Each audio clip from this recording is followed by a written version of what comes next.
still in the middle of the night, a little girl who was on the road held a teddy bear tightly in her arms.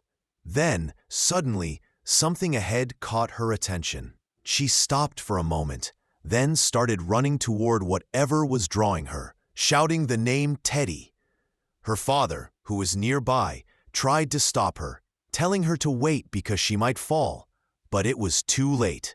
The little girl had already run ahead. She came to a sudden stop and found herself standing before Thea, staring at him with wide eyes full of curiosity. Thea was holding in his hands the teddy bear he had bought for Anso. With an innocent voice, the girl asked if Teddy, Thea's teddy bear, wanted to be friends with Bunny, referring to her own stuffed toy.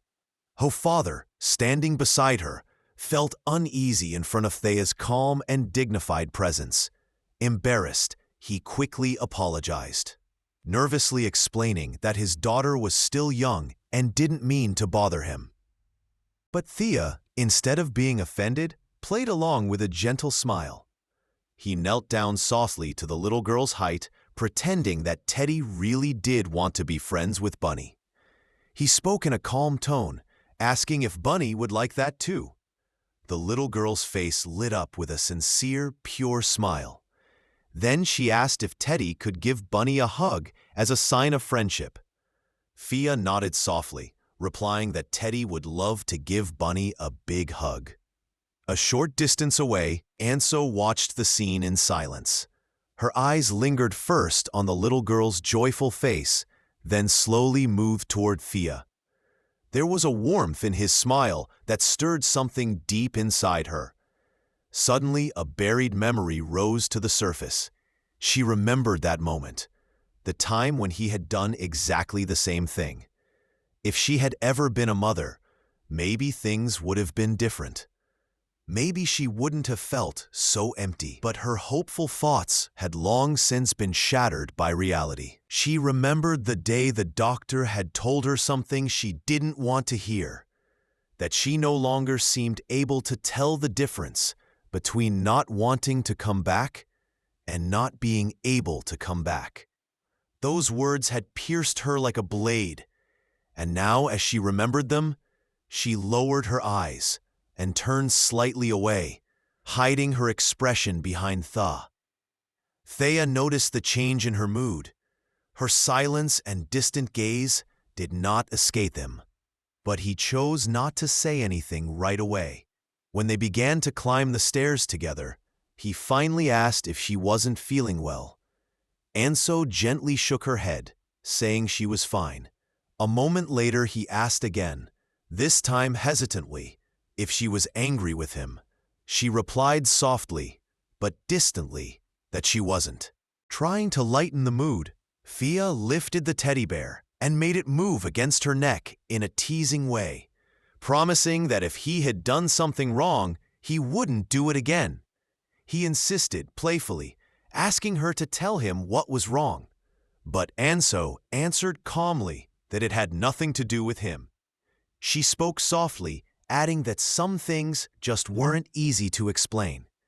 In an unthinking gesture, however, she accidentally dropped the teddy bear.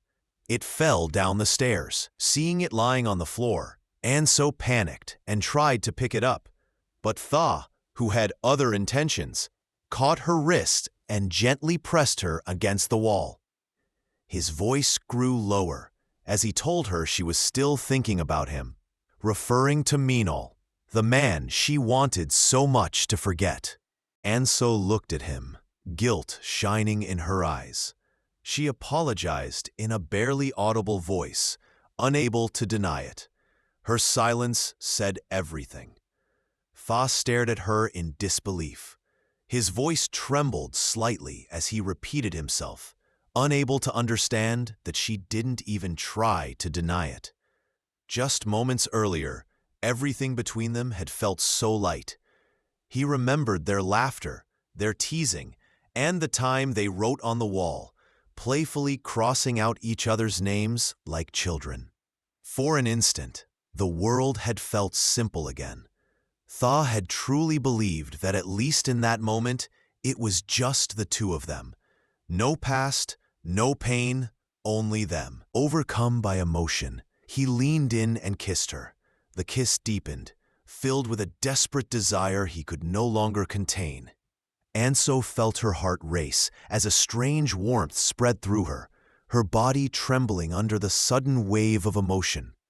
Yet something uneasy screamed inside her. Feeling his frustration, Anso gently pushed him away, her trembling voice telling him she could go the rest of the way alone. Her eyes avoided his, but her resolve was clear. She asked him to leave for today. She needed time.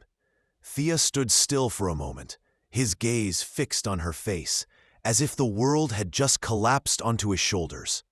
Then he disappeared in an instant, leaving behind the teddy bear still lying on the ground, and Anso who seemed completely changed.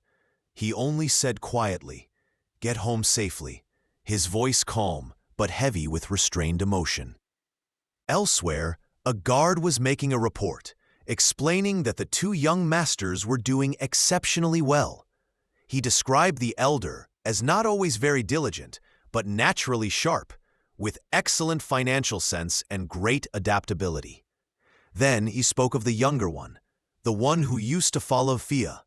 This brought back a memory of the time Thea had warned him, teasingly asking if he didn't feel like he was being watched. In the present, the guard admitted he sometimes felt as though he were watching the president himself. The scene returned to Anso. She was at work, talking with the motel owner. Seeing how tired she looked, he kindly told her that with her skills, he could recommend her somewhere else. He promised to look for opportunities for her, but worried she was overworking herself. Later, the owner of the restaurant also asked if she was still looking for another part-time job. When she nodded weakly, he frowned, saying youth was no excuse to exhaust oneself like that. He warned her, one day she would regret it. Instead of letting her work more, he decided to raise her salary the following month. Grateful for his kindness, Anso tried to explain herself, but her words faltered. Inside, her thoughts grew heavy. She remembered that she had once accepted help, that she had once believed that if they had found a place to live together, maybe things could have been different. But he had never given her the slightest explanation. Every time she hurt him, it was in the name of reason, and every time it was to justify herself. She kept telling herself that she had done everything for the best, that when she turned away, it was because their tragedy had been inevitable. She had pushed him so far away, and yet he still wanted to stay close to her. Perhaps, she thought, he could still find a bit of happiness, even if it wasn't meant to last. Her thoughts lingered on those quiet moments they had shared, on the fleeting warmth of his laughter, on the tenderness of his smile. Her memories still felt too real to fade away. Meanwhile, in an alleyway, Thea appeared. His expression betrayed irritation as he looked around, muttering in a weary tone that this place was a real dump. He turned to the guard beside him and asked if the building had been built before he was even born. He snorted, saying it would be easier to tear the whole thing down than to maintain a place like this. He couldn't believe that a man of his stature had to waste his time in such a miserable place. All because of a woman. He let out a long sigh, admitting that he was starting to regret coming here. Then, with a disdainful smile, he added that if that man allowed a woman to work in such a run-down place, then maybe she was nothing more than a toy to him. The guard suddenly interrupted his monologue, drawing his attention to something. He pointed toward a young woman outside, bent over, quietly picking up trash. "That's her," he said. Thea frowned and looked in the direction the guard was pointing. When his eyes finally fell on her, his expression shifted slightly. There before him was Anso, throwing away garbage bags. completely unaware that she was being watched.